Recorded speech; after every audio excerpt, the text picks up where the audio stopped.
Anna, a housekeeper, arrives at Mr. John's home to work but finds blood in the hallway. Upon checking the bedroom, she discovers the man's brutally murdered body. Realizing the presence of the killer, she tries to flee but is found and killed with several blows. Sometime later, a group of friends goes on a trip and rents a house near the crime scene. The group consists of Kayla and her boyfriend Mike, as well as Derek and his girlfriend Jenny. While in the bathroom, Mike picks up the phone and complains upon realizing there is no Wi-Fi signal. Then Derek notices that there is also no television, which frustrates and irritates Kayla. Mike argues that this information was not on the website and suggests checking the owner's house for a TV. Kayla asks him to take her there, and when they arrive, they find an old television. Kayla discovers a cassette tape, and with not many options, the group decides to watch it, unaware that they are being watched. The tape features a group that rented a vacation home in Joshua Tree, the same location as the murders. Laura introduces herself and explains that they rented the house to escape the negativity of the internet and film the weekend for Clara's channel. She also introduces Aaron, her friend and cameraman. Laura has a crush on him and dreams of having a romance, but Aaron is not ready for that yet. Before arriving at the location, they stop at a convenience store. Noah asks the owner if there is a bathroom, but the man says it is broken. With no options, Noah runs to relieve himself behind the store. Meanwhile, the rest of the group does their shopping. At the checkout, the attendant becomes friendly in the presence of the girls and compliments them. Upon realizing they are being recorded, he asks if they are making a movie. Laura says it's just a memory recording and suggests they check it on Instagram, but the man doesn't understand. Suddenly, his demeanor changes and he asks if the young people think they are better than him. Aaron tries to calm the situation, but the attendant reassures him it's just a joke. Scared, they return to the car while Aaron continues filming and captures the man, who instantly changes his expression. In the car, Charlotte says that the man from the store was very scary, and Laura defends him, saying that maybe he is just too lonely. At that moment, he knocks on the window, which startles Charlotte. He informs them that he just came to drop off something Clara forgot, and kindly hands it over. Noah is returning to the car when he is seen by the man and questioned about what he was doing behind the store. Without much explanation, the young man runs to the car, and they decide to leave the location. The group arrives at the property and finds everything so incredible that they decide to further explore the place. They go to one of the houses, and Charlotte comments that there are only 2 bedrooms in the house. Jonathan says it's not a problem because that's just the guest house, and there's still the main house. They head over there and are amazed at the beauty of the place, and soon decide on their rooms. The next day, the group decides to spend their day by the pool, and soon starts having fun and recording all their moments together. Later, they toast, but before drinking, the girls notice something strange. Clara finds a finger in her cup and drops it. Noah asks everyone to calm down, asserting that the fingers were toys. Jonathan suddenly jumps into the pool, breaking the tension, but the mood changes when the group sees red stains in the water and Jonathan floating. Scared, everyone panics, and Charlotte jumps into the pool, thinking something serious has happened. Jonathan reveals that it was just a prank planned by Noah. Noah comments that everyone is too tense and offers a drink to Jonathan. Upon leaving the pool, he cuts his feet on glass shards scattered around, getting irritated and asking who left that there. Clara, embarrassed, takes the blame, and Laura defends her, saying that it's Noah's prank that is to blame. Charlotte and Noah take Jonathan inside to tend to his injuries while the others clean up the mess. Laura and Clara stay in the pool, and Clara confesses she feels out of place. Laura tries to reassure her, stating that everyone will get used to her presence. Charlotte returns and says that Jonathan is already better, just annoyed. Clara apologizes, but Charlotte insists she shouldn't blame herself, as Jonathan always exaggerates with the pranks. Later, Jonathan falls asleep on the sofa, unaware that he is being recorded by a stranger. Kevin, responsible for cleaning the pool, arrives and notices a fake rock hiding a camera. Nervous, he comments that he didn't know there were guests. But before he can continue, the killer appears from behind and quickly kills him. The stranger records everything while dragging the body away. Clara naps by the pool, unaware that she is also being watched. When she wakes up, she feels someone watching her and looks around. Aaron appears, hands her a margarita, and compliments her channel's videos.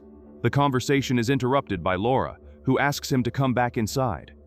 Before leaving, Aaron warns Clara to ignore Jonathan's provocations, saying he is just a jerk. They have not noticed that the house is full of cameras. Laura tells Aaron that she would like to turn their friendship into something more and tries to kiss him, but he pulls away, leaving both embarrassed. He tries to explain, but she says she doesn't want to continue that conversation and leaves. Later, the group continues drinking and playing Truth or Dare. Noah asks Clara about her biggest childhood fear, and she replies spiders, but Laura reveals it was the dark. For lying, Clara must take off a piece of clothing. Noah then dares Clara to take a solo walk around the house in the dark, or remove another piece. She accepts the challenge, and Noah hands her a cell phone to record the trip. As soon as she leaves, he turns off all the lights, making her even more nervous. During her journey, Clara hears footsteps and believes her friends are trying to scare her until she hears breathing close by and runs in panic. She runs into Noah on the way and tells him someone was following her, but he says it was probably just fear talking and takes her back inside. She tries to warn the group, but no one takes her seriously, and Jonathan taunts, saying it's Aaron's turn now. He insists that Aaron tell if he really likes Laura, making the atmosphere uncomfortable. Aaron avoids answering, and Charlotte asks her boyfriend to stop. Nevertheless, Jonathan continues and throws out another dare, asking Aaron to kiss Clara. Already interested in her, Aaron asks if Clara is on board. She replies that it's just a game and agrees, but the kiss ends up being more intense than expected. Seeing that Laura feels hurt, and before leaving calls Jonathan an idiot. The group keeps drinking while Charlotte goes after her. Laura says she doesn't want to talk and just wants to rest. Charlotte apologizes for her boyfriend's behavior, saying that he thought he was being funny, and then leaves her alone. Later, while everyone sleeps, Laura hears footsteps and asks if it's Aaron, but receives no answer. Something is thrown on the bed, and she, thinking it's another prank from Noah, says it's not funny. When she grabs the object, she realizes it's a real finger. At this moment, the maniac appears and lunges at her. He grips her tightly and begins to strangle her, and with total coldness, he pulls out a blade and cuts her throat. The next morning, Aaron wakes up and calls for Laura, but receives no answer. He decides to go outside for some fresh air, and upon stepping outside, notices that Noah's car has disappeared. Aaron goes to the house and asks the group if anyone moved the car from there. Charlotte suggests that maybe Laura used it, but Aaron says she was still asleep. They speculate that Clara might have gone out to get coffee, but she appears just then, dismissing the possibility. The concern increases and everyone heads to Laura's room.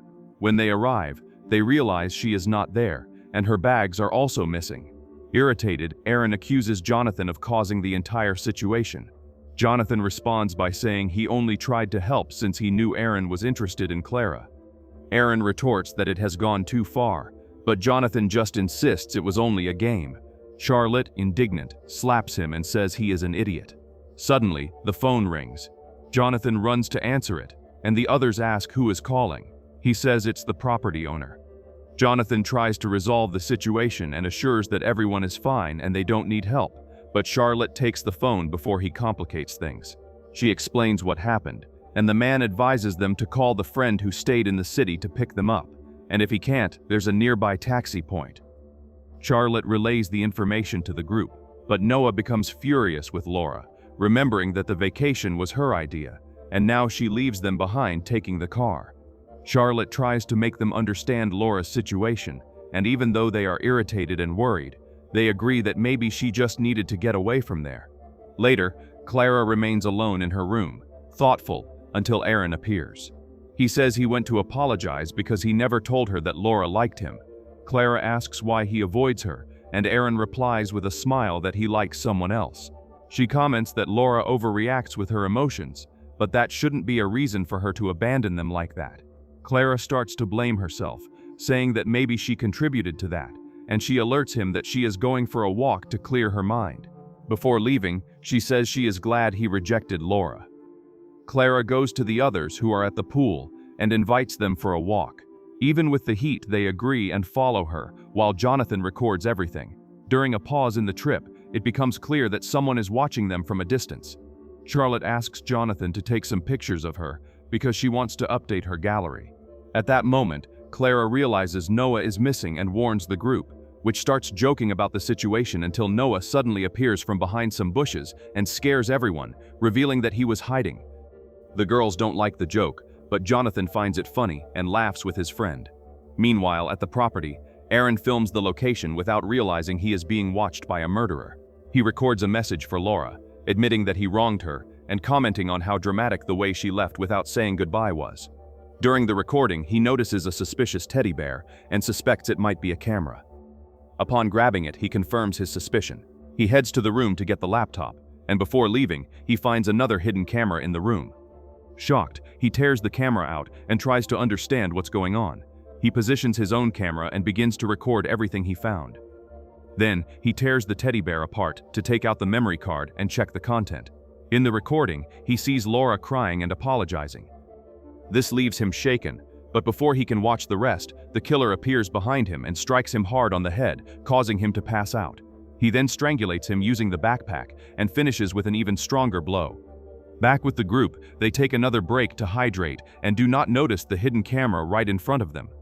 Noah comments on how hot it is and suggests they head back, and everyone agrees. On the way back, Charlotte keeps filming and finds Clara's silence strange, so she asks if she is okay. Clara says she accepted the walk to try to forget what happened with Laura, since she feels guilty. Charlotte tries to reassure Clara, saying that Laura is just sensitive. She encourages her to take the chance with Aaron, noticing how much he likes her. Clara asks Charlotte to stop recording, as this would only annoy Laura, but she ignores her, saying she'd dub the video later. While walking, she ends up kicking something on the ground. When they look more closely, they discover a metal lid in the middle of the desert. Beside it, they also find a hidden camera inside a rock, which weirds everything out even more. Curious, Clara decides to open the lid to discover what's inside. Meanwhile, Noah and Jonathan arrive at the house and drink something cold. Jonathan calls for Aaron to offer him a drink, but gets no response.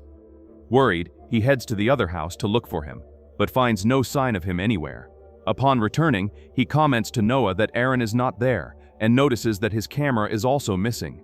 They assume Aaron must have gone out to take pictures and try not to worry. In the desert, Clara and Charlotte gather the courage to enter the underground space, wondering why it exists there. Charlotte hesitates and says it's not a good idea, but Clara insists until she convinces her. The two head down the stairs and begin to explore, growing more terrified as they progress. They find a computer connected to all the cameras in the house and discover they have been watched all along.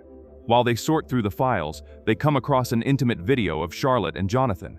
Charlotte laughs, not caring, but Clara continues investigating and finds the car keys. In that moment, Charlotte looks at one of the cameras and sees Jonathan kissing Noah.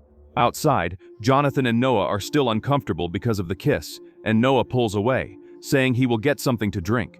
Trying to disguise the weird tension, Jonathan comments that everyone is taking a long time to return until he spots the girls coming back. He grabs the phone to record a prank, but Charlotte runs up to him and slaps him, revealing that she saw everything. Clara tells about the bunker and the hidden cameras, and Charlotte asks where Jonathan rented the place. When he mentions the website, they realize it might be fake.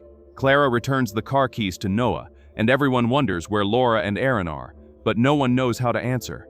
Charlotte gives Jonathan another slap, saying that his only job was not to lose anyone else. The group decides to search for Aaron, but can't find him. Jonathan tries to keep calm, but Clara reminds them that Laura is also missing, and that the keys were in the bunker. They leave the house to continue searching, unaware that they are being filmed by an unknown man. After some time, Jonathan spots Aaron sitting by the pool and advises the others. Thinking their friend is drunk, he approaches him, but upon touching him, discovers that Aaron has been brutally murdered. Everyone is horrified by the scene, and Charlotte and Noah run to pull him from the pool, while Jonathan, shaken, runs out to vomit. At that moment, Clara notices the psychopath approaching and alerts the others, who immediately begin to flee in terror. Jonathan tries to react but is in shock and can't get up in time. Jonathan is hit several times while Noah and Charlotte watch helplessly. They are forced to run as the man continues advancing and firing nails with a gun. Meanwhile, Clara tries to call for help with the same phone as before. The psychopath's weapon runs out of ammo, and he quickly pulls out a blade to finish off Jonathan, while Charlotte watches in pure despair. Clara appears and says she managed to call for help, but informs them that it will only arrive in 30 minutes. She urges them to find some weapon to defend themselves until then, but they only manage to find some pots, and Noah says that this will get them killed. At that moment, the psychopath invades the house, and they are forced to flee and hide inside a room. Clara asserts that they cannot just stay there, as they would be killed easily. Charlotte breaks down and asks why he is doing this to them. Clara theorizes that he is trying to make his own horror movie, and upon hearing this, Charlotte panics even more. Clara remembers the taxi point and says they could try to reach it. Noah agrees with the idea. However, before they can leave, the psychopath begins banging hard on the window, causing panic in the trio. They go to check and find the man standing outside, staring at the three of them, making the situation even scarier. They run out of the house and end up separating during the escape. The killer decides to use a chainsaw and starts chasing Charlotte.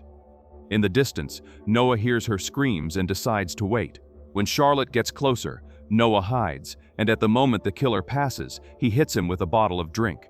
Even so, the blow is not enough to take him down, and Noah is attacked with the chainsaw. Before he is killed, Charlotte appears just in time and hits the killer hard on the head. The blow works, and the psychopath falls unconscious, giving the two a chance to return to the house. The girls rush to help Noah, and Clara informs them that the taxi is almost here, insisting that they need to leave immediately. They help him walk, as he is very injured. As they pass the spot where the killer was lying, they realize that the body is still there. Clara asks them to wait until the taxi arrives. Shortly after, the taxi appears, but to everyone's surprise, the man is no longer on the ground. They go into shock and start to back away slowly until Noah is brutally killed by blows from an axe. The two girls run terrified toward the taxi, but Charlotte is captured by the killer before reaching the vehicle. The driver honks the horn, but that does not stop the man from killing her. It is then revealed that the driver is the owner of the convenience store, who approaches angrily, saying that this scene should have ended by now. Clara tries to flee, but he points a gun and says that the star of the movie cannot abandon them. She asks why he is doing this, and he replies that he is just giving the audience what they want. Clara claims she called the police, but the man reveals that it was him on the phone the whole time. He celebrates, saying the movie will be a hit, and reveals that the masked psychopath is his brother. Clara has no time to react or escape, and the man approaches and brutally kills her.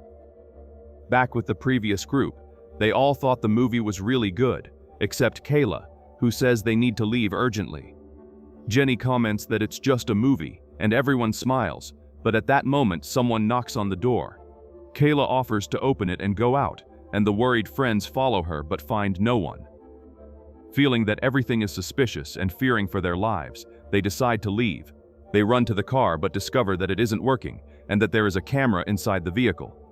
When they look ahead, they come face to face with the criminal, and fearing the impending danger, they begin to scream in terror.